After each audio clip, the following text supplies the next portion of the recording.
Ini sih Bu. Ya, silakan masuk.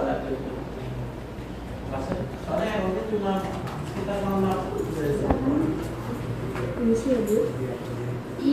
Surat lamaran saya. Oke, baik. Ini Mbak yang mau wawancara hari ini ya. Oke, kalau gitu mulai dari perkenalan diri Mbak dulu.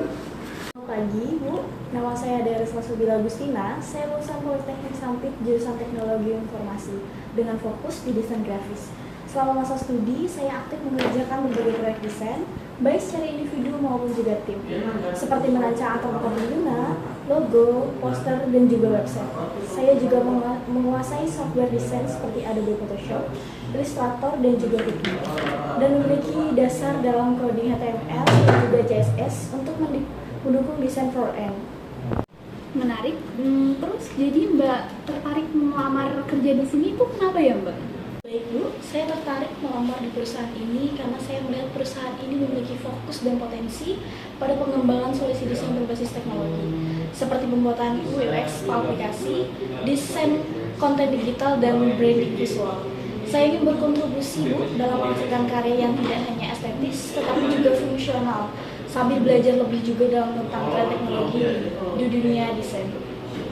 Jadi apa saja pekerjaan di bidang desain grafis yang bisa Mbak lakukan? Beberapa bidang pekerjaan yang saya pahami dan yang bisa saya kerjakan dan juga saya jelaskan itu meliputi desain WordPress, merancang tampilan aplikasi atau website yang user friendly dan juga estetis.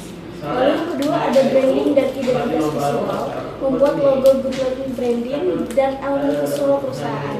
Ketiga ada desain konten digital. Desain konten digital adalah membuat konten promosi seperti poster digital, infografik, dan juga media sosial. Motion graphic. Motion graphic itu ada merancang animasi sederhana untuk keperluan promosi atau juga presentasi. Lalu yang kelima ada desain prototype, menggunakan tools seperti Figma untuk membuat prototype interaktif sebelum tahap pengembangan aplikasi. Lalu yang terakhir saya pahami adalah kolaborasi front-end, bekerja sama dengan tim developer untuk memastikan desain dapat diterapkan sesuai standar teknologi. Terus bagaimana cara Mbak menghadapi jika ada tantangan dalam bekerja, contohnya seperti perubahan kemauan dari klien, itu bagaimana cara Mbak menghadapinya? Saya selalu mengutamakan komunikasi yang baik dengan klien atau tim untuk memenuhi atau memahami kebutuhan yang berubah. Jika ada revisi, saya akan mencoba memahami alasan dibalik perubahan tersebut dan segera menyesuaikan pekerjaan saya. Fleksibilitas dan ketepatan waktu adalah hal yang saya prioritaskan dalam situasi seperti ini. Boleh nih Mbak ceritain sedikit proyek desain yang pernah Mbak jalankan dan itu yang paling menantang menurut Mbak, boleh ceritakan sedikit Mbak? Salah satu proyek paling menantang adalah saat saya merancang sebuah website berita gereja. Tantangannya adalah memastikan desainnya sangat untuk inklusif, untuk semua orang dan untuk semua usia, termasuk pengguna yang kurang familiar dengan teknologi. Saya juga melakukan riset mendalam terhadap pengguna, membuat wireframe dan menghasilkan desain yang responsif dengan Bootstrap. Saya juga berkoordinasi dengan tim developer untuk memastikan hasil akhir sesuai dengan kebutuhan. Terus Mbak, apa yang Mbak ketahui tentang tren desain grafis teknologi saat ini? Ada beberapa tren yang saya perhatikan. Ada yang pertama itu desain minimalis, fokus pada elemen sederhana namun juga fungsional.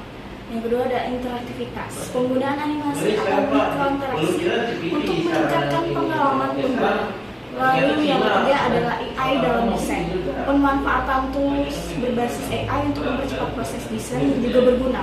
Lalu yang keempat adalah desain berbasis data, membuat desain yang dipadu oleh data pengguna untuk meningkatkan efektivitas. Lalu yang terakhir yang saya pahami, aksesibilitas, desain yang inklusif bagi pengguna dan keterbatasan tertentu. Jika Mbak Salsa keterima di perusahaan ini, bisa Mbak bayangkan kontribusi apa yang Mbak bisa lakukan di perusahaan ini? Saya akan memberikan kontribusi nyata dalam proyek-proyek perusahaan, terutama di bidang desain UX dan branding visual. Saya juga terbuka untuk mempelajari teknologi baru yang dapat memperkaya hasil kerja saya. Selain itu, saya ingin menjadi bagian dari tim yang bisa saling mendukung dan menciptakan inovasi desain yang relevan dan dengan kebutuhan pasar. Apa harapan Mbak Salsa terhadap pekerjaan yang ada di perusahaan kami? Saya berharap dapat bekerja di lingkungan yang mendorong kreativitas dan inovasi. Selain itu, saya juga ingin terus berkembang, baik melalui proyek-proyek yang memang menantang maupun pelatihan yang mungkin diberikan perusahaan. Baik Mbak Salsa, apakah ada pertanyaan yang ingin Mbak Salsa sampaikan? Terima kasih Bu atas kesempatannya. Saya ingin bertanya, apa saja tantangan utama yang biasanya dihadapi tim desain di perusahaan ini, dan bagaimana perusahaan mendukung karyawannya dalam menghadapi tantangan tersebut? Baik Mbak Salsa, bagus banget pertanyaannya. Tantangan utama biasanya datang dari kebutuhan klien yang beragam dan terkadang menuntut penyelesaian dalam waktu singkat. Kami mendukung karyawan dengan pelatihan rutin, akses ke teknologi terbaru, dan suasana kerja yang kolaboratif. Terima kasih atas penjelasannya Bu, saya sangat tertarik dengan peluang ini dan berharap dapat bergabung dengan perusahaan ini. Baik Mbak Salsa, terima kasih atas waktunya. Mungkin kami akan menghubungi Mbak Salsa untuk beberapa hari mengenai informasi selanjutnya. Baik Bu, saya tunggu kabar baiknya dari perusahaan ini. Oke, baik. Terima kasih Mbak Salsa. Terima kasih Bu.